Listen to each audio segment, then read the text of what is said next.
Good morning. जागो लाहौर में मैं आप सबको खुशामदीद कहती हूँ। एक नए हफ्ते, एक नए दिन और एक नई सुबह के साथ मैं हूँ आपकी होस्ट मुनीबा आसिफ। उम्मीद है जनाब कि आप सब लोग खैरियत से होंगे और आपका वीकेंड भी बहुत अच्छा गुजरा होगा, क्योंकि कोरोना की वजह से आपको पता है कि जो पेश नज़र लगाए जाने वाले लॉकडाउन में नरमी कर दी गई है और अब वीकेंड कदरे बेहतर अंदाज में हम गुजार सकते हैं। मैं हमेशा यही कहती हूँ आप लोगों को कि वीकेंड अच्छे अंदाज में गुजारा करें और अगले हफ्ते के लिए खुद को एनर्जाइज किया करें, क्योंकि एक अच्छा वीकेंड जो होता है ना आपको इतना फ्रेश कर देता है कि अगला पूरा हफ्ता अच्छे और मौसम अंदाज में गुजारा जा सकता है। आज से देखा गया है कि न्यू डेवलपमेंट्स भी होने जा रही हैं। पंजाब के 16 अजला में आज से तालीमी इदारे खोले जा रहे हैं। ताहम लाहौर में अभी तालीमी सरगर्मियां शुरू नहीं की जा रही, क्योंकि लाहौर में अभी भी मुस्बत केसेस की शरह ज्यादा है। इसके अलावा आज से 30 साल से ज्यादा अफराद की वैक्सीनेशन भी शुरू की जा रही है। आगे बढ़ते हैं जनाब, मौसम की बात कर ली है प्रोग्राम में और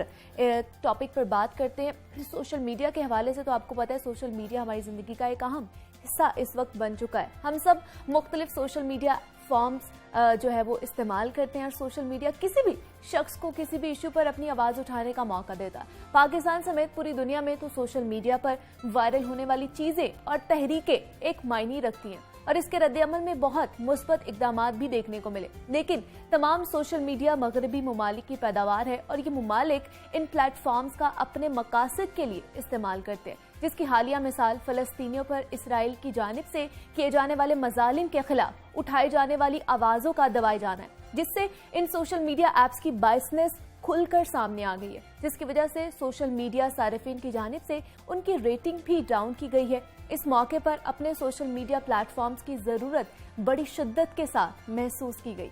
पाकिस्तान को अल्लाह ताला ने बहुत टैलेंट से नवाजा है और अब पाकिस्तान के बासलाहियत बहन भाई ने अपनी सोशल मीडिया ऐप्स बना ली है जो फेसबुक की टक्कर की ऐप है। इस ऐप का क्या नाम है, ये कैसे काम करेगी, ये उन्हीं की ज़बानी जान लेते हैं। हमारे साथ मौजूद है तलत महमूद और कमरुन्निसा सनम। मैं आप दोनों को खुशामदीद कहती हूँ। जागो लाहौर में कैसे हैं आप दोनों? सबसे पहले तो मुझे बताइए, आप लोगों ने फेसबुक के टक्कर की ऐप बना ली है, ये किस तरह काम करेगी और इसका नाम क्या है? इसका नाम विम्बर है, WIMBUR।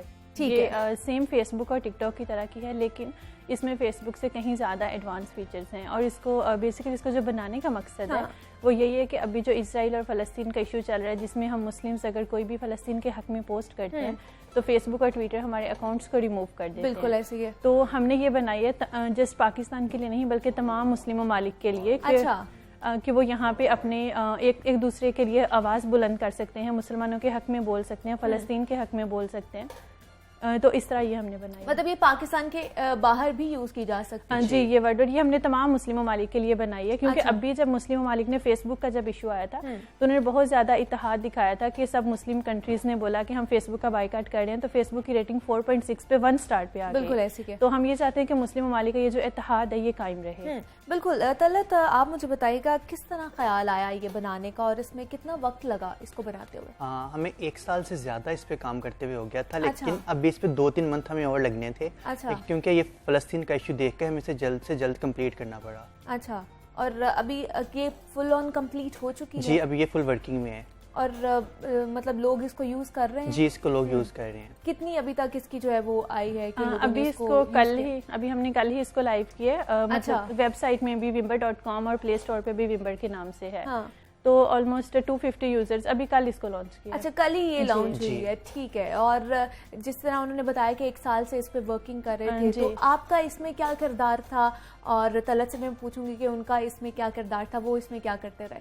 हम दोनों मिलके काम करते हैं। हमने डिवाइड किए होते हैं कि ये चीज़ मैं कर रही हूँ तो ये भाई कर दे, क्योंकि अभी इसको तकरीबन हम 1.5 ईयर हो गया था इसको हमने स्टार्ट किया हुआ था। वो इसलिए कि पाकिस्तान का अपना एक बहुत बड़ा सोशल मीडिया प्लेटफॉर्म होना चाहिए। बिल्कुल। लेकिन अभी जब इसराइल और फ़लस्तीन का इशू आया तो फिर हमने इस पे ज़्यादा टाइम लगाया, ज़्यादा मेहनत की और इसे कल ही हमने लॉन्च कर दिया। नहीं तो ये आपके दिमाग में पहले से ही ये चीज़ थी कि हम लोगों ने इस चीज़ के लिए इसको ऐप को लॉन्च करना है? पहले से ये था कि पाकिस्तान का एक अपना सोशल मीडिया प्लेटफॉर्म होना चाहिए, तो उस चीज़ पे हम लोग काम कर रहे थे कि ये लाइक जस्ट ये पाकिस्तान का नहीं, अगर आप इसको फीचर वाइज देखें ना तो दुनिया का सबसे बड़ा सोशल मीडिया प्लेटफॉर्म है। कि अगर आपके पास ये प्लेटफॉर्म है ना तो आपको किसी भी दूसरे प्लेटफॉर्म की ज़रूरत नहीं पड़ती, क्योंकि जैसे देखें तो इसमें जैसे OLX है तो इसमें हमने मार्केट प्लेस भी रखी है, इसमें अपने जॉब्स भी रखी हैं, आर्टिकल्स भी रखे हैं। इसके अलावा सबसे इसका जो बड़ा फीचर है वो ये है कि पेमेंट और वर्ल्ड वाइड मतलब इंटरनेशनल ट्रांसफर कर सकते हो विदाउट एनी चार्जेस। ठीक है। जैसे कि पाकिस्तान में आपको पता है पेपाल का इतना इशू होता है, हम लोग बोल रहे होते हैं पेपाल पाकिस्तान में लाएं, तो वो फीचर हमने इसमें दे दिया वर्ल्ड वाइड। इसमें वाइबर में जो आप लोगों ने विम्बर में जो आप लोगों ने लॉन्च किया, इसमें ये सारे फीचर्स मौजूद है। बाकी इसमें ट्रेंडिंग हैशटैग जैसे ट्विटर में होता है वो भी चीज इसमें है। ठीक है। तो तलत आपने इसमें क्या जो है वो काम सर अंजाम दिए हैं? मैं कोडिंग करता हूँ, सिस्टर ग्राफिक्स डिजाइनिंग करती हैं। तो मिलके हम लोग काम करते हैं। और आप लोगों का बैकग्राउंड भी इसी चीज से, मतलब पढ़ाई भी इसी चीज के हवाले से कर रहे हैं? मैं सॉफ्टवेयर इंजीनियरिंग कर रहा हूँ। ठीक है। और ये तो कर रही थी, मैं CSS कर रही हूँ। CSS कर रही हैं। और ये आपने शौक था इस चीज का? इंटरेस्ट है। और फिर टेक्नोलॉजी में लाइक एक पाकिस्तान के लिए हम लोग जस्ट IT में काम नहीं करे और भी काफी फील्ड्स में करे हैं, लाइक जहाँ पे हम लगता है कि हम इस काबिल हैं और पाकिस्तान को इस चीज में इम्प्रूवमेंट की जरूरत है, तो वहाँ पर हम लोग करते हैं। तो सनम, किस तरह आप लोगों ने ऐप डेवलपमेंट की अगर बात की जाए तो वो कहाँ से सीखा? खुद ही सीखा? और कितनी देर हो गई है वो सीखते हो? जी, हमने खुद ही सीखा। जो मतलब थोड़ा बहुत था वो तो बचपन से हम लोग कर रहे थे, लेकिन प्रोफेशनली जब कोविड आया, इंस्टीट्यूशंस बंद हो गए, तो फिर हमने सोचा कि हम इस टाइम को प्रोडक्टिव गुजारते हैं, तो उस टाइम पे हमने फिर प्रोफेशनल एप्लीकेशंस बनाना शुरू किया। और किसी से नहीं सीखा? कोई इंस्टीट्यूशन से? नहीं, कोई इंस्टीट्यूशन नहीं, ऑनलाइन कुछ ऑनलाइन ही खुद ही वीडियोस देख कर यूट्यूब पे वहीं से सीखा। और आपने भी तलत? वहाँ से मैंने सीखा ज़्यादातर, क्योंकि यूनिवर्सिटीज़ में बहुत कम जाता हूँ ना, लाइक मंथ में 1 दिन या 2 दिन, तो सारा ये जैसे ऑनलाइन अकेडमीज होती हैं, यूडमी इस तरह, यूट्यूब हो गया, अच्छा, इस तरह वो खान अकेडमी, इस तरह डिफरेंट अकेडमीज। तो किसने किसको अप्रोच किया कि हम इस साइट पर जा सकते हैं, या दोनों का ये बाहमी फैसला था? एक्चुअली ना हम लोग दोनों अब काफ़ी टाइम से साथ रहे, बहन भाई हैं ना। अच्छा। तो हम लोगों को खुद ही जो मैं सोच रहा होता हूँ वो ये सोच रही होती है ना। अच्छा। तो इसलिए हमें काम करने में काफ़ी ज़्यादा आसानी हो जाती है, कुछ न्यू डेवलप करने में, कुछ न्यू बनाने में काफ़ी आसानी हो जाती है। और ये वाली ऐप का किसका आइडिया था? हाँ, ये भी मिलके हम दोनों का आइडिया था। मिलकर मतलब एक आइडिया किसी के दिमाग में आता है ना कि हम इस पे काम कर सकते हैं, और फिर आप एक दूसरे के साथ शेयर करते होगे। नहीं, इस तरह से है कि शायद हमारे माइंड एक जैसे बन चुके हैं। जो मेरे माइंड में आ रहा होता है वही भाई के आ रहा होता है, जो भाई के आ रहा होता है वही मेरे आ रहा होता है। मतलब बहुत ज्यादा ये 100% हमारी जो थिंकिंग है ना वो सेम है। तो ये ऐप के बारे में हमें डिटेल में थोड़ा बताइएगा, ये किस तरह काम करेगी आगे जाकर? ये इस तरह से कि मतलब जो भी जैसे स्पेशली हमने मुस्लिम कंट्रीज़ के लिए डिज़ाइन किया, बट लोग सब मतलब पूरे मुल्क यूज़ कर सकते हैं। जिस तरह से फेसबुक यूज़ करते हैं अपने ख्यालात का इजहार के लिए, या कोई भी चीज़ को उन्होंने किसी पे आवाज़ उठानी होती है, तो उसको सिंपल वो गूगल में जाके WIMBUR विम्बर लिख के भी वेब पे यूज़ कर सकते हैं, और दूसरा प्ले स्टोर से ऐप डाउनलोड करके उससे यूज़ कर सकते हैं। तो इस पे किस तरह अकाउंट किस तरह बनाया जाएगा? इसका प्रोसीजर बिल्कुल बहुत इजी है, फेसबुक से कहीं ज्यादा इजी है। सिंपल आपने अपना नाम लिखना है, यूजर नेम जो आप चाहते हो आपने सेट करना है, वो सेट करना है, ईमेल और पासवर्ड, आपका अकाउंट जनरेट हो जाएगा, अकाउंट बन जाएगा। कोई भी मुश्किल चीज नहीं है, मुश्किल चीज नहीं है। ठीक है। और मुझे ये बताइएगा कि इस पे एक ऐप बनाने में कितना सरमाया लगता है, कितने पैसे लगते हैं? ये डिफरेंट होता है, सर्वर्स पे डिपेंड करता है, आपके यूजर्स पे डिपेंड करता है कितने हैं, तो इस तरह से। और दूसरी सबसे बड़ी बात ये है कि हमने और भी इतनी ज़्यादा एप्लीकेशंस बनाई, और ये जो विम्बर भी बनाया, हम ये चाह रहे हैं कि इसकी जो ऑनरशिप है वो हम पाकिस्तान को दें, खुद ना लें। अच्छा। और पाकिस्तान इसको ऑफिशियली लॉन्च करे, और इस तरह से लाइक दूसरे कंट्रीज़ को भी, मुस्लिम कंट्रीज़ को इन्विटेशन दे सकते हैं कि वो यहाँ पे मुसलमानों के हक में बात कर सकते हैं। और जिस तरह हमने देखा है कि मुख्तलिफ ऐप्स की प्राइवेसी का इशू आजकल चल भी रहा है, तो जो आप लोगों की ऐप्स है उसमें तो ऐसा कुछ भी नहीं है? जी, हमने इस चीज़ को मद्देनजर रखते हुए ये सोशल मीडिया प्लेटफॉर्म जो है बनाया, क्योंकि लोगों को ये होता है कि फेसबुक जो है वो डाटा सेल करता है। तो इसमें ऐसा कोई इशू नहीं है, ये मतलब सिक्योर है। ये सिक्योर है किसी भी इसकी प्राइवेसी पॉलिसी फ्रंट पेज पे अवेलेबल है। अच्छा, और सब कुछ उस पे मौजूद है, अगर कोई भी बनाना चाहता है तो वो इजीली बना सकता है। तो मजीद आप कौन कौन सी ऐप्स बना रहे हैं, और कितनी अभी तक बना चुके हैं आप लोग ऐप्स? जैसे हम लास्ट टाइम आए थे आपके साथ ही शो में, तो हमने कोरोना वायरस डिटेक्टर बनाया था, उसके अलावा हिप हॉप शॉर्ट वीडियोस था, लाइट अप था, एस्कॉन था। अभी ये इंशाल्लाह फ्यूचर में हम ऑपरेटिंग सिस्टम बनाने जा रहे हैं। ठीक है। जो कि आपके मोबाइल पे वही यूज होगा, आपके लैपटॉप पे भी, क्योंकि अभी होता ही है कि हम लैपटॉप पे विंडोज यूज कर रहे होते हैं और मोबाइल पे हम एंड्रॉइड यूज कर रहे होते हैं, तो काफी इशू आ रहा होता है आपको फाइल ट्रांसफरिंग, काफी चीजों का। बिल्कुल ऐसा ही है। तो इसलिए वो एक ही ऑपरेटिंग सिस्टम होगा, वही आप अपने लैपटॉप पे यूज कर रहे होगे, वही अपने मोबाइल फोन पे यूज कर रहे होगे। और लास्ट टाइम जैसे आप बता रहे थे कि आप लोगों ने कोरोना के हवाले से भी जो ऐप तैयार की थी, वो कितनी मौसर साबित हुई है, क्योंकि कोरोना का इशू तो अभी भी चल रहा है? जी, कोरोना अभी भी चल रहा है, लेकिन उसके लिए अभी तक हेल्थ डिपार्टमेंट से हमारा एक दफ़ा कॉन्टैक्ट हुआ था। वो ये कह रहे थे कि कोरोना की वजह से लॉकडाउन है तो ऑफिस बंद हैं, तो हम आपको हम आपसे मिलेंगे लेकिन कोरोना के बाद, तो लेकिन अच्छा। वो ऐप वैसे भी पड़ा हुआ है फिर। अभी लॉन्च नहीं किया वो आप नहीं, लोगों अभी ने? हेल्थ डिपार्टमेंट की तरफ से अप्रूव नहीं हुआ। अच्छा, अप्रूव नहीं हुआ, जब तक अप्रूव नहीं होगा तब तक आप तब उसको तक। लॉन्च नहीं करेंगे। जी। और आप लोग व्हाट्सएप का मुतबादिल भी एक ऐप बना रहे थे, क्या वो तैयार हो चुकी है? जी वो तो कंप्लीट है। हाँ। मतलब सारे हमारे कोई तकरीबन मोर देन 10 एप्लीकेशंस हैं जो कि प्ले स्टोर पे मौजूद हैं। इसके अलावा अभी जो हमने ये सोशल मीडिया प्लेटफॉर्म बनाया, इसके अलावा हम लोग जैसे भाई ने बताया ऑपरेटिंग सिस्टम पे काम कर रहे हैं, अपना सर्च इंजन बना रहे हैं, इस और तरह इसके अलावा इंटरनेट सर्विस पे काम कर रहे हैं फॉक्सिंग। अच्छा अच्छा, वो भी ठीक है। वर्ल्ड वाइड है। ठीक तो है। लेकिन उसमें जाहिर है कि वो एक बहुत बड़ा प्रोजेक्ट है, उसमें इन्वेस्टमेंट चाहिए होती है, तो वो अभी बस चल रहा है। ठीक है, तो कोई आपको इन्वेस्टमेंट के लिहाज से कोई ताउन करता है? नहीं गवर्नमेंट एक्चुअली सपोर्ट आती है आप लोगों नहीं, को? ऐसा नहीं। एक्चुअली अभी हम as a citizen of Pakistan, as a students हम लोग बस अपना रोल प्ले कर रहे हैं अच्छा। पाकिस्तान की डेवलपमेंट में और डिजिटलाइजेशन में। तो हमने जितना भी काम किया अभी तक, हम लोग ये सारा चाहते हैं कि गवर्नमेंट खुद इसको ऑन करे। लाइक हम इसे एज अ बिजनेस नहीं यूज करना चाह रहे। अच्छा। हम चाह रहे हैं कि ये पाकिस्तान की तरक्की के लिए तो use हो। जब आप लोग ऐप बनाते हो तो उसकी अप्रूवल कहाँ से लेनी पड़ती है? आप लोगों को लेनी पड़ती भी है या नहीं लेनी पड़ती? नहीं, एप्लीकेशन की लेनी नहीं पड़ती, वो प्ले स्टोर के अपने कुछ रूल्स होते हैं, उनको फॉलो करना पड़ता है। अच्छा, और वो इजीली ऐप्स आप लोग डेवलप कर लेते जी, हो, उसके लिए कोई भी आपको उसके लिए कोई मसला भी- नहीं होता। जी। ठीक है। और मुख्तलिफ ऐप्स आप आगे भी बनाने जा रहे हैं? अभी तो आप इंशाल्लाह। लोग मुख्तलिफ बना चुके हैं। जी इंशाल्लाह काफी ज्यादा एप्लीकेशंस पे काम हो रहा है। हाँ। तो वो आने वाले दिनों में आपको देखने को नजर आएंगे। लेकिन अभी तक विम्बर ये सबसे बड़ा प्रोजेक्ट है मेरे ख्याल से पाकिस्तान या वर्ल्ड वाइड ना, क्योंकि इसमें जो फीचर्स हैं कि आप एक क्लिक पे वर्ल्ड वाइड पेमेंट सेंड कर सकते हो, और उसके अलावा मार्केट प्लेस है। अब यहाँ पे जैसे नेटफ्लिक्स है, पाकिस्तान में नेटफ्लिक्स नहीं है, लोगों को पेमेंट का इशू आता है। अच्छा। तो आप इसमें आप मूवीज भी देख सकते हो, फॉर्म्स अच्छा। क्रिएट कर सकते हो, आर्टिकल्स लिख सकते हो। ठीक काफी है। ज्यादा फीचर्स आपको एक ही ऐप में मिल जाते एक हैं। ही ऐप में मिल जाएंगे। एग्जैक्टली। तो मुझे बताइएगा, दोनों बहन भाई हैं, रहते भी इकट्ठे हैं, और आपस में इख्तलाफात भी होते होंगे कि ये काम इस तरह करना है, ये काम इस तरह करना है। कौन ज़्यादा डोमिनेंट है?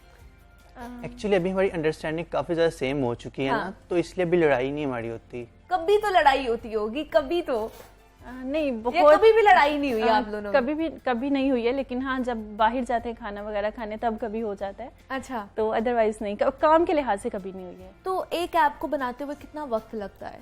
मतलब ये डेली depend- कितना टाइम देते हैं उसको? हम लोग 20 आवर्स डेली काम करते हैं। आपको मेरी आई अच्छा। से भी नजर आ रहा होगा, रेड हुई पड़ी है। 20 आवर्स काम करते जी। हैं, मतलब पीछे 4 घंटे ही आप जी। लोगों के पास बचते हैं। जी, तो एक जो एप्लीकेशन है डिपेंड करता है कि वो किस टाइप की है ना, तो अराउंड 6 मंथ लग जाते हैं। बट जो अच्छा। विम्बर था, क्योंकि ये बहुत बड़ा, हमारा माइंड भी ये था कि हम दुनिया का सबसे बड़ा सोशल मीडिया प्लेटफॉर्म बनाए, क्योंकि इसकी ज़रूरत है। सोशल मीडिया प्लेटफॉर्म तो पहले भी बहुत है, तो कुछ हमें ऐसा करना था जो इसको डिस्टिंग्विश करता बाकियों से। तो हमने इस पे जो है हमारा 1.5 ईयर, 1 ईयर एंड कोई 3 मंथ्स लगे हैं। अच्छा, और विम्बर पे मुझे बताइएगा क्या जो लोग हैं वो ज्वाइन करना शुरू हो गए हैं? और जी। किस तरह के, कितने मेंबर्स अभी तक हो चुके हैं? रात को मैंने देखा था तो 285 थे। अभी अच्छा। मुझे लगता है 400 क्रॉस कर गए होंगे। मतलब अभी कल ही लॉन्च जी, हुई कल ही है, launch और हुआ है। 285 मेंबर्स जी। जो हैं उन्होंने ज्वाइन कर लिया जी। है ऑलरेडी उसको। जी, मतलब अगर आप उसमें ट्रेंडिंग भी देखें, क्योंकि उसमें एक ये है कि इस वक्त किस टॉपिक पे ज्यादा बात हो रही है। हाँ। तो उसमें ये होता है कि सब लोग ये हैशटैग करें कि I am Muslim and I use Wimbr. तो उसमें ये, क्योंकि जो फेसबुक और ट्विटर और इंस्टाग्राम में ये क्या करते हैं, मुसलमानों की आवाज को दबाता है, और कोई भी ऐसी शो नहीं करता जहाँ पे मुसलमानों के हक में बात हो। और फेसबुक जो है वो इसराइल को सपोर्ट करता है। तो अच्छा। हमारा ये बनाने का मकसद ये था कि जो भी मुस्लिम्स हैं वो यहाँ पे आए, अपनी आवाज बुलंद करें एक दूसरे के लिए। तो इस तरह। और आप लोगों को पता है कि एडवर्टीजमेंट का ज़माना है, और आप लोग इसकी एडवर्टीजमेंट करें ताकि ज़्यादा से ज़्यादा लोगों तक इसकी रसाई हो और उनको पता चले। इसकी मार्केटिंग के हवाले से कुछ कर रहे हैं आप लोग? नहीं, हम लोग ज़्यादा टाइम जो है ना वो ऐप्स बनाने पे देते हैं। और जैसे अच्छा। ये विम्बर है ना, ये अभी वक्त की ज़रूरत है, क्योंकि जहाँ पे, और ये अभी नहीं है, आप अगर देखें तो जब भी मुसलमानों पे कोई जुल्म की बात हो, चाहे वो कश्मीर हो, चाहे वो बर्मा के मुस्लिम हो, हमेशा से फेसबुक यही करता है कि मुसलमानों की जो पोस्ट है वो डिलीट कर देता है, और हमेशा से मुसलमानों की आवाज़ को दबाता है। तो अभी भी इसराइल और फ़लस्तीन का करंट इशू है, तो उसमें ये वक्त की ज़रूरत है कि इसको अभी लॉन्च किया जाए, ताकि ज़्यादा से ज़्यादा लोग, ताकि मुस्लिम कंट्रीज़ को पता चले और सब लोग जो है इसको मतलब मुसलमानों के हक के लिए इस्तेमाल करें। अच्छा। तो इसके लिए हमने कोई एडवर्टाइजमेंट नहीं किया। हम लोग चाहते हैं कि हम इसकी ऑनरशिप भी गवर्नमेंट को देते हैं, तो वो फिर अपने तरीके से इसको इस्तेमाल करें। ठीक है। और ऐप डेवलपमेंट के हवाले से आप ये मुझे बताइएगा, आईटी इंडस्ट्री जो पाकिस्तान की, आपको लगता है कहाँ पर इस वक्त खड़ी हुई है? कितना काम हो रहा है? क्योंकि आप भी आईटी के हवाले से ये काम कर रहे हैं, ऐप डेवलपमेंट के हवाले से। पाकिस्तान में आईटी में हमें तो कुछ नज़र नहीं आता है। जैसे अच्छा। जी, जैसे कि इमरान खान हमेशा बात करते हैं डिजिटल पाकिस्तान की, तो मतलब हमने अभी ऐसा कुछ प्रैक्टिकल कोई चीज़ देखी नहीं है कि जो कि जिस हवाले से हमें पता चले कि पाकिस्तान आईटी में जो है वो काफ़ी प्रोग्रेस कर रहा है, तो ऐसा कुछ भी नहीं है। इसीलिए हमने ये स्टेप लिया कि हम इंडिविजुअली कुछ करते हैं, एटलीस्ट कि हम अपना रोल प्ले करें। अच्छा, तो कुछ लोग हमें इस पे बात करते हैं कि यार मतलब आप दोनों लगे हुए हो तो आप दोनों क्या कर लोगे ना। तो उस पे जैसे लास्ट टाइम कोरोना वाला था ना, तो आप लोग वीडियोस के कमेंट थे कि अभी तक ये गूगल ने प्रूव नहीं ना किया। अब अगर बंदा गूगल ही खुद बना रहा हो, मतलब हम सर्च इंजन ही खुद बना रहे हैं, तो लोग मतलब इस तरह से हमारा एक माइंडसेट बन चुका है ना। वो कहते हैं कि अभी ये चीज़ तो अमेरिका में भी नहीं हुई है, तो आपने कैसे कर ली। फिर बोलते हैं कि अगर गूगल अप्रूव करे तो हम माने। तो हम ये फिर सवाल करते हैं, अगर कोई गूगल किसी ने खुद बना लिया हो तो फिर हम क्या करें ना। तो मतलब पाकिस्तान का एक ये माइंडसेट बन चुका है, जब हमारे साथ किसी और ब्रांड का नाम लगता है, खासतौर पे पाकिस्तान से बाहर का, तो हम लोग उस चीज़ को बहुत अप्रिशिएट करते हैं। लेकिन अगर कोई इंसान वो सब कुछ खुद कर रहा हो तो हम उसे मतलब इग्नोर करते हैं कि ये चीज़ तो अभी कहीं हुई नहीं, आपने कैसे कर लिया। बिल्कुल ऐसे ही है, किसी की बातों को भी अपने ऊपर असरअंदाज नहीं होना देना चाहिए और अपनी जो मेहनत है, लगन है, उसको इसी तरह जारी और सारी रखें। और बेस्ट विशेज़ है हमारी तरफ से आप लोगों के लिए। कमरुन्निसा सनम हमारे साथ मौजूद थी और तलत महमूद, दोनों बहन भाई हैं और बहुत ही अच्छा काम कर रहे हैं, पाकिस्तान का नाम भी रोशन कर रहे हैं। आप दोनों का बहुत शुक्रिया कि आप यहाँ पर आए और आपने हमें वक्त दिया। और मैं जैसे पहले भी कहती रहती हूँ कि हमारे पाकिस्तान में बहुत ही टैलेंट है और इस टैलेंट से आपकी मुलाकात भी कराते जा रहे हैं हम लोग कि इन लोगों ने ऐप तैयार की है फेसबुक के टक्कर की, और भी बहुत सी ऐप्स हैं जो ये तैयार करने वाले हैं और तैयार की भी जा चुकी हैं। हमने और भी आपसे बहुत ज़्यादा बातें करनी, लेकिन यहाँ वक्त तो एक छोटी सी ब्रेक का, मिलते हैं इस ब्रेक के बाद।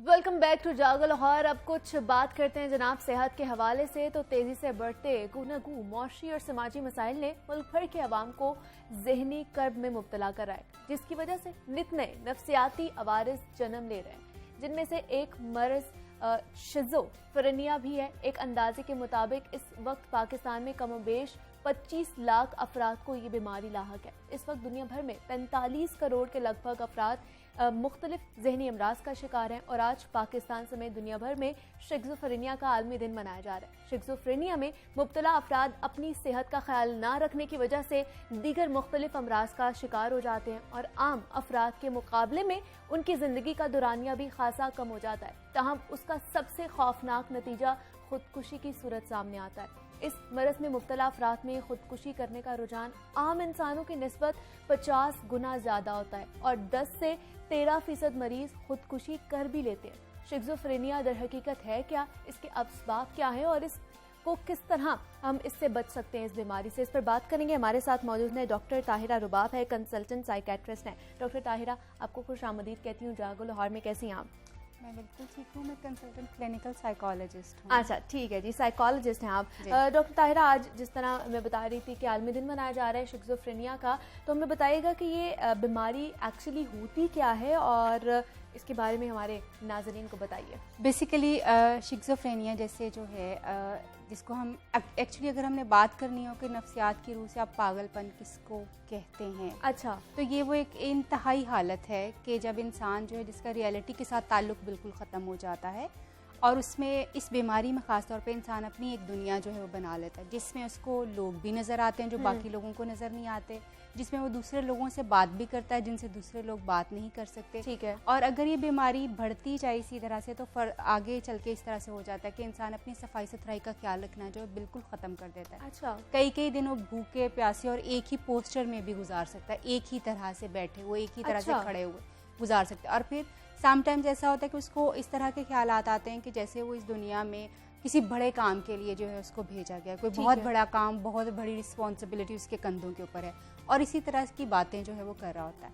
अगर हम इसकी माइल्ड, ये बहुत जिसको हम कहते हैं कि शदीद फॉर्म है इसकी, मगर इसकी अगर हम माइल्डर फॉर्म की बात करें तो हमें नज़र आएगा कि अक्सर लोगों में मुकम्मल तौर पे शिज़ोफ्रेनिया तो नहीं होता, मगर उसकी कुछ 1 आध 2-3 इलामात जो हैं वो होती हैं। अच्छा, यानी वो 1-2-3 इलामात के साथ नॉर्मल ज़िंदगी चला रहे होते हैं, मगर एक आध इलामत ऐसी होती है जो कि होती शिज़ोफ्रेनिया की, मगर हम उसको शिज़ोफ्रेनिया डायग्नोज नहीं करते क्योंकि वो एक ही अलामत होती है, जिसमें अक्सर यूजुअली ये होगा कि लोगों का एक दूसरे के ऊपर शक ज़रूरत से ज़्यादा करना। अच्छा, ज़रूरत से ज़्यादा, यानी अब आप कोई चीज़ नहीं भी है मगर किसी को लग रहा है कि कोई फ़लाँ बंदा जो मेरे ख़िलाफ़ है, मेरे ख़्यालात जो हैं वो पूरी दुनिया में जाने जा रहे हैं, मेरी हर चीज़ जो दूसरों को पता चल रही है, कोई और बंदा जो मुझे मारना चाहता है, कोई बंदा मेरे पीछे पड़ा हुआ है मुझे मारना चाह रहा है। सो इस तरह के ख़्यालात जो हैं, और इनमें से कोई एक ख़्याल जो है इंसान को अक्सर लाहक जो है वो रह सकता है। अगर किसी एक इंसान को बाकी सारी चीज़ों के साथ ये भी हो तो हम इसको कहते हैं कि उस इंसान को शिज़ोफ्रेनिया है, मगर ये अगर एक आध अलामत हो तो फिर हम उसको कहते हैं कि इंसान को डिफरेंट इसके नाम है, यानी उसको मसला होता है और फिर वो थोड़ी बहुत दवाइयों के साथ और समटाइम्स काउंसलिंग वगैरह के साथ मैनेज हो जाता है। मगर इस तरह के लोग जो हैं जो शिज़ोफ्रेनिया में मुब्तला होते हैं, पूरी दुनिया में कम से कम 1% पॉपुलेशन इस तरह की होती है, जैसे आपने खुद अभी बयान किया कि 25 लाख जो है वो हमारी आबादी शिज़ोफ्रेनिया की किसी ना किसी तरह से शिकार है। ये वो है जो कि हमें प्रोमिनेंटली नज़र आती है। ठीक है। बहुत सारे लोग हमें नज़र आते हैं जैसे सड़कों पे पड़े हुए होते हैं, किसी ना किसी तरह से हमें इन अजीब उंगलियों से इशारे करते हुए नजर आ रहे हैं, कहीं और किसी और दुनिया में नजर आते हैं, एग्जैक्टली खुद से बातें करते हुए नजर आते हैं और अजीबोगरीब किस्म की बातें नजर आती हैं। वो बड़ी क्लियर इंडिकेशन है कि वो इंसान जो है शिज़ोफ्रेनिया का शिकार है। अच्छा, अल्टीमेटली ये लोग, क्योंकि इनको ये खौफ होता है कि या इनको, जैसे मैंने कहा कि बड़े आपको किसी बड़े काम के लिए भेजा गया है, किसी को मारने के लिए भेजा गया है, तो they can even murder others, दूसरों को मार सकते हैं, दूसरों को इनसे जान का खतरा हो सकता है, इस तरह की चीज़ हो सकती है, और फिर अपने आप को भी मारने का खतरा जो है वो हो सकता है। ये वो बहुत सारी शदीद, जिसको आप कहते हैं आखिरी जो शदीद किस्म की जब अलामतें सामने आती हैं तो इस तरह की चीज़ें जो हैं वो नजर आना शुरू हो जाती हैं। बिल्कुल, और अपने घर वालों के साथ ताल्लुक उनके बहुत ज़्यादा ख़राब होते हैं, यानी ताल्लुक होता ही नहीं। अपने ही एक कमरे में उन्होंने अपनी एक दुनिया बनाई होती है जहाँ पे वो रहना पसंद करते हैं और उसी में ही वो रहते हैं। सुनने वालों को ये ज़रूर बताना चाहूँगी कि बहुत सारे ऐसे लोग होते हैं जिनको अकेले रहना पसंद होता है, डज नॉट मीन कि उनको शिज़ोफ्रेनिया हो गया, खुदा ना खास्ता। इसके साथ बाकी इलामतें भी हमने देखनी होती हैं कि उनका रियलिटी के साथ कांटेक्ट कैसा है, अपने आप से बातचीत किस तरह से करते हैं, अगर वो कभी बाहर आते हैं तो उनकी दूसरों के साथ ताल्लुकात किस तरह के होते हैं, और जो है अपनी सफाई सुथराई का कितना ज़्यादा ख्याल रखते हैं। ये सारी चीज़ें हमने देखनी है। सिर्फ अकेले रहने के ऊपर हम किसी इंसान को नहीं कह सकते कि इसको खुदा न खास्ता शिज़ोफ्रेनिया जो है वो हो चुका हुआ है। शिज़ोफ्रेनिया होने की बहुत सारी वजूहात जो हैं वो हमें नज़र आती हैं, जिसमें ख़ास तौर पे ये है कि जेनेटिकली ट्रांसफर्ड है। अच्छा, जेनेटिकली हाँ, ये जेनेटिकली ट्रांसफर्ड है। जेनेटिकली भी है या किसी और वजह से भी नहीं, हो सकता और भी है? बहुत सारी इसकी वजूहात हो सकती हैं। जैसे ब्रेन केमिस्ट्री में कहा यह जाता है, अभी तक अगर मैं ये बात करूं कि बहुत हम क्लियरली इसको आइडेंटिफाई कर पाए हैं कि जी इसकी क्या रीजंस हैं, तो उसमें एक सिर्फ जेनेटिक्स एक ऐसी रीज़न आती है, और उसके अलावा ब्रेन केमिस्ट्री जो है, इंसान का ब्रेन जो है उसकी साख्त बदलना शुरू हो जाती है इसके नतीजे में। अच्छा। जो कि मे बी किसी ट्रॉमा की सूरत में हो सकता है, पैदाइश के वक्त किसी चीज़ की वजह से हो सकता है, माँ की प्रेगनेंसी के दौरान कुछ चीज़ों की वजह से हो सकता है, और इसी तरह से अगर कोई इंसान ड्रग्स पे हो, अगर इंसान ड्रग्स में हो और ख़ास तौर पे हैशिश ले रहा हो, जिसका हशीश कहते हैं, चर्च कहते हैं, मैरिजुआना कहते हैं, अगर कोई इंसान वो ले रहा हो तो लोगों को यूजुअली ये लगता है कि मैरिजुआना एक ऐसी चीज़ है जो जिसका कोई नुकसान नहीं होता। Let me tell you today कि मैरिजुआना यानी कि हशीश जो है ये एक ऐसा स्लो पॉइजनिंग ड्रग है जो आपके अंदर शिज़ोफ्रेनिया पैदा कर देता है। अच्छा जी, और ये इतना आहिस्ता आहिस्ता आपके दिमाग के सेल्स को चेंज करता है कि आपको पता भी नहीं चलता और आप शिज़ोफ्रेनिया के शिकार हो चुके हुए होते हैं। और उसमें बिल्कुल वही अलामात, जैसे मैंने अभी कहा कि आपका रियलिटी से ताल्लुक ख़त्म हो जाता है, आप अजीबोगरीब किस्म की बातें करते हैं। जब आपको एक टॉपिक दिया जाता है डिस्कशन के ऊपर, वो लोग उसके ऊपर नहीं रह पाते, जंप करते हैं। अच्छा। एक से दूसरी बात के ऊपर फ़ौरन जंप कर जाते हैं और आपको पता भी नहीं चलता। आपको लगता है कि अच्छा अभी तो बात ये हो रही थी, ये क्या हो गया। सो इतना रैपिड शिफ्ट होता है उनका, और एकदम से उनके दिमाग में कोई बात है तो वो अब्रप्टली बोल देंगे। सो इसकी वजूहात जो है सिर्फ जेनेटिक्स नहीं है, ड्रग अब्यूज़ हो सकता है, कोई ट्रॉमा जो है वो भी हो सकता है, ब्रेन में कोई एबनॉर्मल एक्टिविटी की वजह से अगर ब्रेन केमिस्ट्री चेंज हो जाए तो उसकी वजह से भी शिज़ोफ्रेनिया जो है वो हो सकता है। तो डॉक्टर ताहिरा, किस उम्र में ये शिज़ोफ्रेनिया जो है सबसे ज़्यादा लाहक हो सकता है? बेसिकली अगर आप शिज़ोफ्रेनिया की बात करोगे तो इसके इलामात तो बहुत अर्ली नज़र आना शुरू हो जाते हैं। जैसे मे बी ये बच्चों में भी हो सकता है, मगर बच्चों में हमें बहुत क्लियरली नज़र नहीं आता। ठीक है, कुछ एक आध इलामत हो सकती है बच्चों में, मगर बहुत क्लियरली नज़र नहीं आता। यूजुअली 18 साल की उम्र में जाके ये मर्ज़ जो है ये नज़र आना शुरू हो जाता है। बच्चों में जिस तरह मैं बात कर रही हूँ कि हो सकता है बच्चों में भी हो, उसमें हो सकता है बच्चे जो है वो अपने ताल्लुकात अच्छे ना बना सकते हों, बातचीत अच्छी ना करते हों, लोगों से मिलने जुलने के से कतराते हों, ये कुछ इनिशियल उसकी इलामात जो हैं वो हो सकती हैं। और इसी तरह से कंफ्यूज जल्दी हो जाते हैं बच्चे, जल्दी जल्दी कंफ्यूज होते हैं, उनको समझ ना आ रही हो चीज़ों की, ये कुछ इनिशियल चीज़ें हो सकती हैं। मगर 18 साल की उम्र में जाके यूजुअली लोग जो हैं वो इस मर्ज में नज़र आना शुरू हो जाता है कि इनको कोई मसला हो गया। और उसकी बहुत प्रीडोमिनेटिंग जो यानी बहुत नुमाया जो अलामात होती हैं, उसमें सबसे नुमाया अलामत जो है इंसान एग्रेशन का यानी गुस्से का इजहार बहुत ज़्यादा करता है, मे बी तोड़ फोड़ करे, मारपीट करे। और आइसोलेशन यानी अलहदगी दूसरों से बहुत ज़्यादा प्रोमिनेंटली नज़र आती है, क्योंकि वो अपनी दुनिया बनाना शुरू कर देता है उस एज के ऊपर, ये चीज़ें शुरू हो चुकी होती हैं। इसी तरह से गम गुस्से वाली चीज़ें जो है, मूड की बहुत ज़्यादा प्रॉब्लम्स यानी उदासी और बातचीत ना करना, ये वाली चीज़ें बहुत कॉमन नज़र आती हैं। अनफॉर्चुनेटली ये वो सारी अलामात हैं जो कि डिप्रेशन के साथ भी बहुत ज़्यादा मिलती जुलती हैं। ठीक है। तो इस मर्ज़ को डायग्नोज करने में या इसकी तशख़ीस करने में जो सबसे बड़ा एक चैलेंज आता है वो यही होता है कि आप इसको जब 18 साल की उम्र में बच्चा या बच्ची इस तरह की अलामात के साथ आते हैं तो आपको लगता है शायद ये मे बी ये डिप्रेशन होगा, मे बी ये डिप्रेशन हो। मगर ऑफ कोर्स बहुत अच्छे स्किल्ड लोग जो है वो मौजूद हैं और वो इसको बड़े अच्छे तरीके से डायग्नोज जो है वो करते हैं। मगर ये लगता है यूजुअली लोगों को और आम लोगों को भी, जिनको भी थोड़ी बहुत इसकी मालूमात भी होती है, वो ये समझते हैं कि शायद ये डिप्रेशन है। अच्छा। क्योंकि ये उससे बहुत मिलता जुलता होता है। जितना अर्ली आप इसको डायग्नोज कर लेते हैं, जितना अर्ली ये डायग्नोज होता है, जैसे अगर खुशकिस्मती ये अगर 18 साल की उम्र के ऊपर डायग्नोज हो जाए तो फिर आप समझें कि इसकी रिकवरी बहुत अच्छी होती है, बहुत अच्छी होती है और लोग इससे बाहर आ भी सकते हैं। ऑफ कोर्स ये एक ऐसा मसला ज़रूर है जिसमें इंसान को पूरी ज़िंदगी जो है वो इलाज मुआलजे की ज़रूरत ज़रूर पड़ती है। मगर जो हमने शुरू में कुछ वर्स कंडीशंस डिस्कस की हैं कि इंसान जो है वो इतनी बुरी हालत में चला जाता है कि अपना ख्याल ना रखे, दूसरों को मार दे, खुद को मारने की कोशिश करे, इस तरह की चीज़ें जो है उस स्टेज तक इंसान हो सकता है ना जाए अगर अर्ली डायग्नोसिस इसका हो जाए। और इसका इलाज मुमकिन है इस सूरत में कि इसके लिए आपको अगर पता चल जाए तो फिर आपको ऑफ कोर्स फिर सारी ज़िंदगी इसका इलाज करवाना पड़ता है। और सारी ज़िंदगी इलाज करवाने की वजह से लोग ठीक भी रहते हैं, अपने ताल्लुकात अच्छे बनाते हैं, एक नॉर्मल ज़िंदगी गुजार सकते हैं, बिल्कुल गुजार सकते हैं।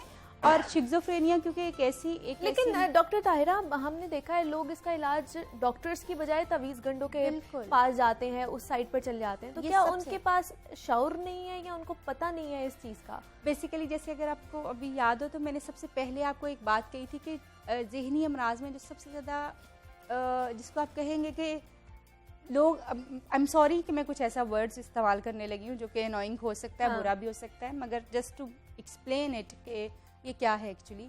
जैसे आप कहते हैं ना कि आप नफ्सियाती डॉक्टर के पास जा रहे हैं, तुम पागल हो। हाँ, एग्जैक्टली। अच्छा, अब ये वाली जो एक बात है ना, सब लोगों को लगता ये है कि शायद ये इंसान इतना पागल है कि ये नफ्सियाती डॉक्टर के पास जा रहा है। तो वो जो पागल वाली सिचुएशन है, मैं माजरत के साथ फिर बार बार सॉरी कह रही हूँ इस बात के लिए कि मैं ये लफ्ज़ इस्तेमाल कर रही हूँ, ये गैर मुनासिब लफ्ज़ है।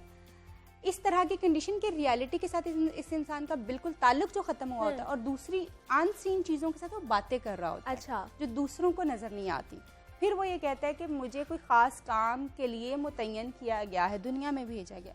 इस तरह की चीज़ें उसके बिलीफ सिस्टम होते हैं। जब वो इस तरह के बिलीफ सिस्टम होते हैं तो लोगों को लगता है कि इसके ऊपर जो है जिन भूत आए हुए हैं, कोई साया है, कोई जिन है, बिल्कुल इस तरह की। और फिर वो उसको मौलवियों के पास लेके जाते हैं। एक कंडीशन ये है कि उसको मौलवियों के पास नहीं, किसी शराइन के ऊपर जो है वो चले जाते हैं। एक उसकी चीज़ जो है वो ये होती है और दूसरी चीज़ ये होती है कि उसको बुजुर्ग बना दिया जाता है। ये अल्लाह वाला, इसको दूसरे लोग नज़र आते हैं जो आम लोगों को नज़र नहीं आते। ये किसी बड़े मनसब के लिए इसको जो है सिलेक्ट किया गया। तो ये दो मेन जो है रिस्पॉन्सेज हमें सोसाइटी में इस चीज़ के बारे में नज़र आते हैं। इस वजह से इसका इलाज कॉम्प्लिकेटेड हो जाता है। हम आज भी देखते हैं कि बहुत सारे, ये अभी आप थोड़ा सा शहर से बाहर निकलिए, पेरिफेरी में आपको नज़र आएंगे कि शिज़ोफ्रेनिया के मरीज़ हैं जिनके साथ इतना कोई गैर इंसानी सलूक किया जाता है कि उनको यानी आग पे चलाना, उनके पैरों में रस्सियाँ बेड़ियाँ बांधना, उनको बांध के रखना, पता नहीं क्या, और उनके सरों में इवन ऐसे ज़ख्म कर देना, सुराख कर देना कि वो जिन भूत निकल जाए, और इस तरह की चीज़ें बहुत सारी कॉमन हमें नज़र आती हैं। बिल्कुल। जिसकी एक बहुत मेन वजह जो है वो ऑफ कोर्स वो इलिटरेसी है, इग्नोरेंस है, जहालत है हमारी। बिकॉज आप ये देखो कि हर इंसान, जिन इतने कॉमन नहीं है कि हर जगह बस आपको जिन नज़र आ रहे हैं और आपको पकड़ने के लिए बस वो बैठे हुए हैं। सो इस जहन से थोड़ा सा, इस कॉन्सेप्ट से, इस बिलीफ से थोड़ा सा बाहर निकलने की ज़रूरत है। जिन्नों का वजूद है, बिल्कुल है, क्योंकि वो अल्लाह की मखलूक़ात में से एक हैं, मगर ये मतलब हरगिज़ नहीं है कि वो इसी ताक़ुब में बैठेंगे वो कब आपको काबू करेंगे। ठीक है। सो इस चीज़ से बाहर आने की ज़रूरत है कि जी हर ज़हनी मसला जो है, या जब कोई इंसान किसी ज़हनी आर्जे का शिकार होता है, किसी ज़हनी तकलीफ़ का शिकार होता है, तो उसको जो है जिन भूतों ने ही काबू किया होता ही है उसके ऊपर, और जिनों का इस आया है तो वो इस सिचुएशन में आया है। तो मुझे बताइए, अगर किसी शख्स को ये बीमारी लाहक हो जाती है तो उसको फिर किस तरह की एहतियाती तदाबीर अपनानी चाहिए, या उसके जो आसपास के लोग हैं उनको किस तरह का अपना रवैया इख्तियार करना चाहिए? बेसिकली ज़हनी मर्ज जो होते हैं, इंक्लूडिंग शिज़ोफ्रेनिया जो है, ये इस तरह के मर्ज हैं जिसमें मुसीबत ये है हमें कि इससे सिर्फ इंसान इंडिविजुअल जो है जिसको मसला है वो इफ़ेक्ट नहीं होता, पूरी फैमिली इसके असर में आती है, पूरी फैमिली इस तकलीफ़ में से गुजर रही होती है। अब उस सारी चीज़ के लिए कि सिर्फ हमारे यहाँ पे कॉन्सेप्ट ये है कि मरीज़ को किसी जगह दाखिल करवा दो, ये ठीक हो जाएगा तो बाकी सब ठीक हो जाएगा, जबकि ज़हनी अमराज और कुछ और बहुत सारे ऐसे अमराज, इवन मेडिकल जो प्रॉब्लम्स हैं वो भी इस तरह के होते हैं जिसमें फैमिली को साथ चलना होता है, फैमिली को साथ इलाज लेना होता है। बिकॉज शिज़ोफ्रेनिया सिर्फ इंडिविजुअल को, जैसे मैंने कहा, नहीं असर करता। जब मरीज़ ठीक भी हो जाता है या जो लोग उस एनवायरनमेंट में रह रहे होते हैं वो शिज़ोफ्रेनिया के शिकार तो नहीं होते, मगर उन इलामात को वो शेयर ज़रूर करते हैं, क्योंकि उस मरीज़ के साथ, उस एनवायरनमेंट के साथ रहते रहते आहिस्ता आहिस्ता उनके बिहेवियरल प्रॉब्लम्स इस तरह के आना शुरू हो जाते हैं। ठीक है। एक्चुअली शिज़ोफ्रेनिया नहीं होता, मगर क्योंकि एक एनवायरनमेंट में रह रहे हैं, एक चीज़ को रोज़ देख रहे हैं, हर वक्त देख रहे हैं, तो उनके बिहेवियर्स में ये चेंजेस आना शुरू हो जाते हैं। मे बी डाउट्स ज़्यादा आना शुरू हो गया, मे बी स्लो मूड जो है वो रहना शुरू हो गया, मे बी हाइपर एक्टिविटी बहुत ज़्यादा आना शुरू हो गया, इंटेंशनली और अनइंटेंशनली वो सिचुएशन को अडॉप्ट करना शुरू कर देते हैं। बिल्कुल उस एनवायरनमेंट का असर आता है। सो इसलिए बहुत ज़रूरी ये है कि सिर्फ मरीज़ का इलाज ना करवाया जाए, फैमिली भी काउंसलिंग ले, फैमिली भी अपना इलाज जो है वो उसमें से गुजरे। फैमिली को करना जो चाहिए, जो एक सबसे बड़ी मदद आप किसी भी इंसान की इस हालत में कर सकते हैं, वो ये है कि उसके मर्ज की सही जगह से तशखीस करवाई जाए। बिल्कुल, बिकॉज ये बहुत सारे साइकोलॉजिकल प्रॉब्लम्स इस तरह के हैं जिनको दवाइयों के बगैर हम ठीक कर सकते हैं। बहुत सारे ऐसे हैं जिनमें दवाइयों की ज़रूरत नहीं पड़ती, बहुत सारे ऐसे हैं जिनमें दवाइयों की ज़रूरत पड़ती है, मगर शिज़ोफ्रेनिया एक ऐसा मर्ज है, चाहे ये इनिशियल स्टेज के ऊपर भी, जैसे मैंने कहा 18 साल की उम्र में भी ये डायग्नोज हो जाए, तो इसमें दवाई के बगैर आप चीज़ें नहीं कर सकते। So early the treatment better the recovery. जितना अर्ली ट्रीटमेंट होगा उतना ही रिकवरी जो है वो बेहतर हो सकेगी। और इंसान अपनी नॉर्मल लाइफ में लोगों को, मैंने खुद, मेरे ऐसे पेशेंट्स हैं जो शिज़ोफ्रेनिया के थे, उन्होंने अब वो अपनी नॉर्मल लाइफ गुजार रहे हैं अच्छे तरीके से, और उनके मैरिटल रिलेशनशिप से नॉर्मल, बिल्कुल ऐसे ही है। ये काबिले इलाज मर्ज है और इसका अच्छा खासा इलाज होकर आप अपनी नॉर्मल जिंदगी गुजार सकते हैं। बहुत शुक्रिया डॉक्टर ताहिरा कि आपने हमें इतनी अवेयरनेस दी है और इसके बारे में बताया है। और आपसे भी यही दरख्वास्त है कि जनाब कोई भी जहनी मर्ज हो या आपके आसपास कोई भी ऐसे लोग हों तो उन्हें तावीज़ घंडों के जो लोग हैं उनके पास लेकर जाने के बजाय उन लोगों के पास लेकर जाएं जो इसकी तशख़ीस अच्छे तरीके से कर सकते हैं, ताकि इस मर्ज को शुरू में ही पकड़ा जाए और इससे छुटकारा पाया जाए। और भी आपसे गुफ्तगू का सिलसिला बढ़ाएंगे, लेकिन यह वक्त हुआ एक छोटी सी ब्रेक का। मिलते हैं इस ब्रेक के बाद।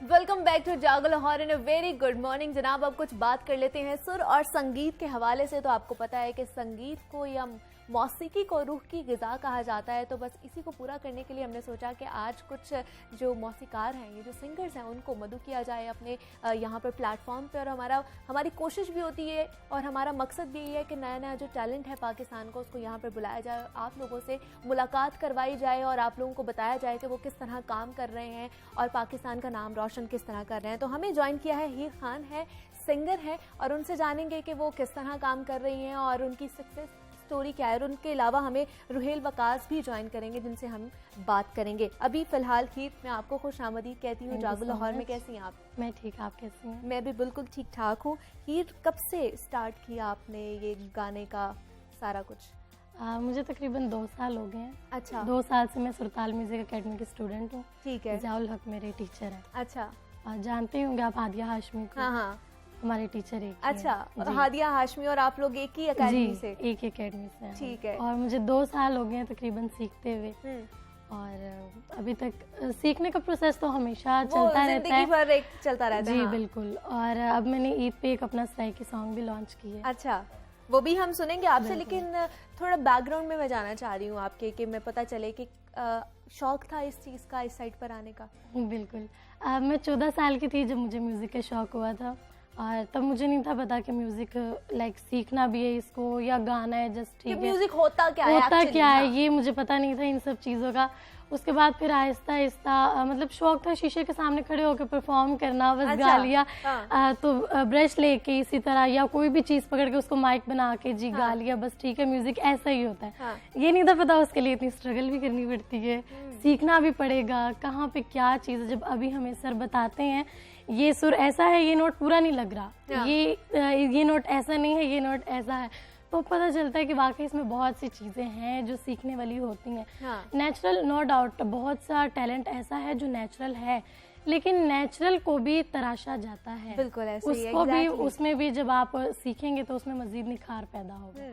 तो सीखना चाहिए। मुझे लगता है अगर बेशक किसी में नेचुरल टैलेंट भी है, लेकिन फिर भी आपको सीखना चाहिए। सीखना चाहिए, बिल्कुल ऐसे ही है। तो हीर, पहला गाना याद है कब गाया था, कौन सी उम्र में गाया था? पहला गाना आई थिंक मैंने मतलब गाती तो जब मैं 14 साल की थी, मैं तब भी कोशिश करती थी अच्छा। कि मैं गाऊं, और मुझे लगता भी था कि मैं बहुत अच्छा भी गाती हूँ। लगता भी था खुद को ऐसे सुनना करना, हाँ मैं गा सकती हूँ। लेकिन मुझे ये नहीं था पता कि इन फ्यूचर मेरा माइंड ऐसा हो जाएगा कि मैंने इसको करना ही है। अच्छा। तो जब मैं 18 साल की हुई तब बोलहू का सीजन आया था। अच्छा। उसके बाद 2 साल पहले आज से, ठीक है। तो वो जब मैंने देखा फिर मैंने सोचा कि मुझे भी करना चाहिए, इसमें आगे जाना चाहिए। बिल्कुल। उसके बाद मैंने इसको किया, मैंने कहा, फिर मैंने देन सर से कांटेक्ट किया। हाँ। उसके बाद सर ने कहा हमारी इस तरह अकेडमी है, आप अच्छा। आएं, तो मैं गई। सर ने काफ़ी अप्रिशिएट किया और उन्होंने कहा कि आप सीखें। तब मैंने सीखना शुरू किया, और पहले साल ही जब ऑल पाकिस्तान म्यूज़िक कॉन्फ्रेंस हुई तो सर ने हम सब बच्चों को, जितने भी एकेडमी में बच्चे हैं, सबको करवाया उसमें। तो उसमें मुझे सेकंड पोजीशन भी मिली। अच्छा। सिल्वर मेडलिस्ट थी। Very बाकी nice। हमारी एकेडमी में सारे बच्चे, कोई फर्स्ट था, कोई सेकंड, कोई थर्ड, और हयात अहमद की ट्रॉफी भी हमने विन की थी। अच्छा, तो जब ये आपने एकेडमी ज्वाइन की थी तो पहला जो गाना था हम वही सुनना चाह रहे हैं आपसे। पहला जरूर सुनाऊंगी। हाँ। पहला सॉन्ग तो मैंने इतना गाया था हाँ। कि सर ने जहाँ पे भी मैंने गाया मैंने वही सॉन्ग गाया। अच्छा। और सर ने, इवन कि मैं पठान हूँ लेकिन मुझ पे पंजाबी ज़्यादा, मेरा टोन जो है वो पंजाबियों वाला है, तो सर अच्छा। ने मुझसे प्यार नाल ना सही सॉन्ग जो है वो बहुत गवाया। अच्छा, तो हम भी सुनना चाहते हैं वही। जरूर।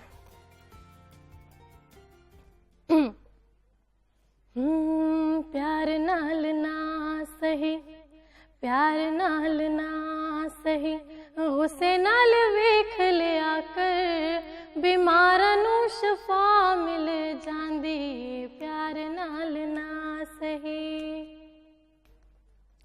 तेरा दीदार चन्ना साडी मजबूरी है, रोज तेनू तकना बड़ा ही जरूरी है, तू जे न दिसे ते तुझे न दिसे ते चुम लेदा है तेरा दर, बीमारां नूं शफा मिल जांदी, प्यार नाल ना सही। Thank you. Very good, very good, बहुत ही अच्छी आपकी आवाज़ है हीर। अमूमन कहा जाता है कि लड़कियां जो है इस साइड पे नहीं आती हैं, उनको घर वालों से इजाज़त नहीं मिलती, घर वालों ने सपोर्ट किया या मुश्किलात आई थोड़ी बहुत ज़्यादा। अच्छा। क्योंकि मैंने आपको बताया कि मैं पठान हूँ, तो दूर दूर तक हमारा म्यूज़िक हाँ। से कोई ताल्लुक़ नहीं था, तो बड़ी मुश्किल से मुझे खुद भी इजाज़त मिली, लेकिन मैंने कहा था कि मैंने करना है। अच्छा। करना है तो बस करना है। तो किसको ज़्यादा मतलब कन्विंस करने के लिए कोशिश करनी पड़ी, अम्मा को या अब्बा को? मामा को कह लें, क्योंकि मामा तो अभी तक मुझे कभी कभार कहती हैं अच्छा कि छोड़ दो। छोड़ दो, कभी कभार अभी भी कहती हैं। लेकिन फिर कभी कभार जब ऐसे देखती हैं कि नहीं मैं कर रही हूँ, मैं आगे भी जा रही हूँ, तो फिर कहती हैं अच्छा ठीक है। अच्छा ठीक है, अब वो कन्विंस ठीक हो है। जाते हैं, अब वो सपोर्ट कर बिल्कुल। लेते हैं कि अब आप कर बिल्कुल। लो इस साइड। अब सब करते हैं। अच्छा, आप सब प्यार भी करते हैं और आगे भी बढ़ने के लिए आपको सपोर्ट भी करते हैं। तो जिस तरह आपने बताया कि बचपन से ही आपको इस चीज़ का शौक था, तो फिर स्कूल वगैरह में इस तरह के कॉम्पिटिशन्स भी होते हैं, फिर उनमें भी हिस्सा लिए होंगे? कॉम्पिटिशन्स वगैरह का ये था कि स्कूल में बाकी कॉम्पिटिशन्स में तो कभी हिस्सा नहीं लिया था मैंने ऐसा, लेकिन नात का ये होता था कि शुरू से मुझे ना टीचर्स कहती थी कि ये तुमने करना है। अच्छा, मुझे नहीं पता था कि उसके पीछे ये सीन होगा। हाँ। शुरू से ये चीज़ तुमने करना है, जबकि तब मुझे नहीं था। तब ये तकरीबन 13-14 साल की बात है, तब मुझे बिल्कुल भी नहीं था शुरू में। अच्छा। बिल्कुल नहीं था। उसके बाद जब थोड़ा आगे आई तो फिर मुझे म्यूजिक का शौक होने लगा। हाँ। पढ़ने इवन के टीचर्स अपना सेल फोन खुद मुझे दे देती थी कि ये घर ले जाओ। अच्छा, घर ले जाओ, इसको याद करो जो चीज़ इसमें है। हाँ। और सुबह इसको परफॉर्म करना है। असेंबली में तराना, दुआ, ये सब भी मैंने ही करनी है। बच्चे खड़े रेडी होते थे, जब तक मैंने नहीं आना, मैंने करनी है तो वो शुरू होगा। हाँ। ये मतलब सीन सारे होता था। सपोर्टिंग बिल्कुल। आपके लिए थे, इस बिल्कुल। वक्त भी हैं और पहले भी थे। जी। मतलब ये तो बड़ी अच्छी बात है। और हमने सुना है आपका एक गाना भी है सराइकी मिठा ढोला, जी जी बिल्कुल। हम वो भी सुनना चाहते हैं आपसे। ज़रूर। बहुत ही खूब हीर, बहुत मज़ा आया, बहुत अच्छा था आपका ये गाना। और जिस तरह नाजरीन मैंने अपने इंट्रो में बताया था कि हीर ने तो हमें ज्वाइन किया है, उसके साथ एक और गेस्ट हैं जिन्होंने हमें ज्वाइन करना है। रुहेल वकास आ चुके हैं और उनको हम वेलकम कहते हैं जागो लाहौर में। रुहेल कैसे हैं आप? अल्लाह का शुक्र, मैं ठीक। आप सुनाइए। आप मैं भी बिल्कुल ठीक ठाक। रुहेल अपने बारे में बताइए, कब से स्टार्ट किया आपने सिंगिंग का? मुझे 7 साल हो गए हैं। बेसिक हमारा सिटी है कोट मोमिन, अच्छा। सरगोदा के साथ हमारा सिटी में, वहाँ से बिलोंग करता हूँ। और लाहौर में मुझे तकरीबन 7 साल हो गए हैं और साथ में क्लासेस भी ले रहा हूँ अच्छा, अलहमरा कल्चर कम्प्लेक्स में। ठीक है। मेरे टीचर हैं सईद इश्तियाक जाफरी साहब, उनके पास क्लासेस ले रहा हूँ। और उसके अलावा अपने सॉन्ग वगैरह भी मैंने खुद ही लिखता हूँ, अच्छा। वो भी खुद करता हूँ। ठीक है। और इवेंट्स वगैरह चल रहे हैं। इवेंट्स वगैरह चल रहे हैं। और कितने साल? 7 साल हो गए हैं आपको जी, इस फील्ड में आए हुए? यस। और पहला गाना कब गाया आपने, याद है आपको? यस, पहला गाना जो है ना मैंने आज तकरीबन 2015 में मैंने गाया था पाकिस्तान क्रिकेट टीम के लिए। अच्छा, वो भी मैंने खुद ही लिखा था और बहुत अमेजिंग गाना था वो भी। फिर उसके बाद इश्क दा रोग जो है वो मैंने लिखा, वो मेरे मूवी में आ रहा है, यारी मूवी में, वो भी बहुत अमेजिंग सॉन्ग है। फिर तेरे बिन की है, अभी रिसेंटली एक दुआ रिलीज़ की थी। ठीक है। तो रुहेल हम चाहते हैं कि आपका कोई भी जो पसंदीदा गाना हो वो हमें ज़रूर सुनाइए। रात यूं दिल में तेरी भूली हुई याद आई, जैसे वीराने में चुपके से बाहर आ जाए, जैसे सहराओं में होले से चले बादनसी, जैसे बीमार को बेवजह करार आ जाए। आप बैठे हैं बान पे मेरी, आप बैठे हैं बान पे मेरी, मौत का जोर चलता नहीं है। आप बैठे हैं बाल पे मेरी, मौत का जोर चलता नहीं है। मौत मुझको गवारा है लेकिन क्या करूं दम निकलता नहीं है।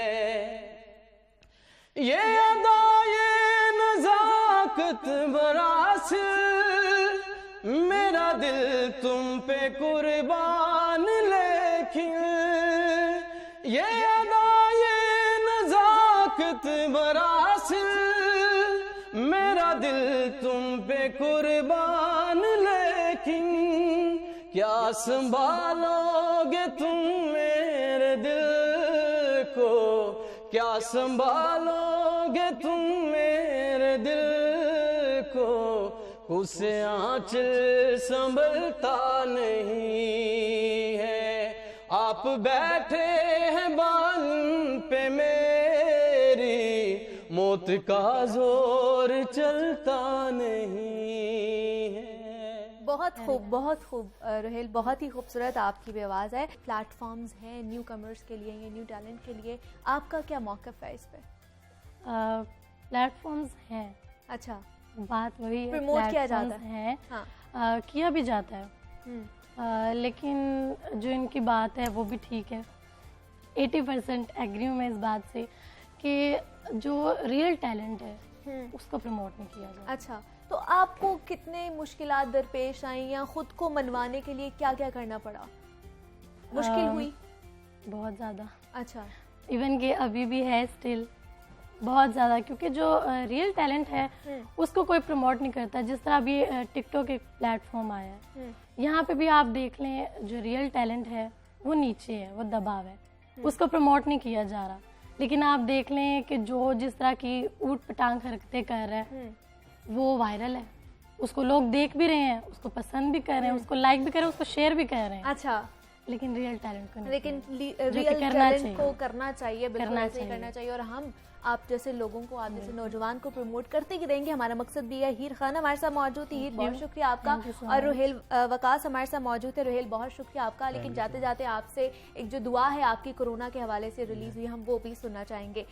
मुझे आपने इजाजत देनी है और अपना बहुत सारा ख्याल रखना है। कल आपसे दोबारा मुलाकात होगी।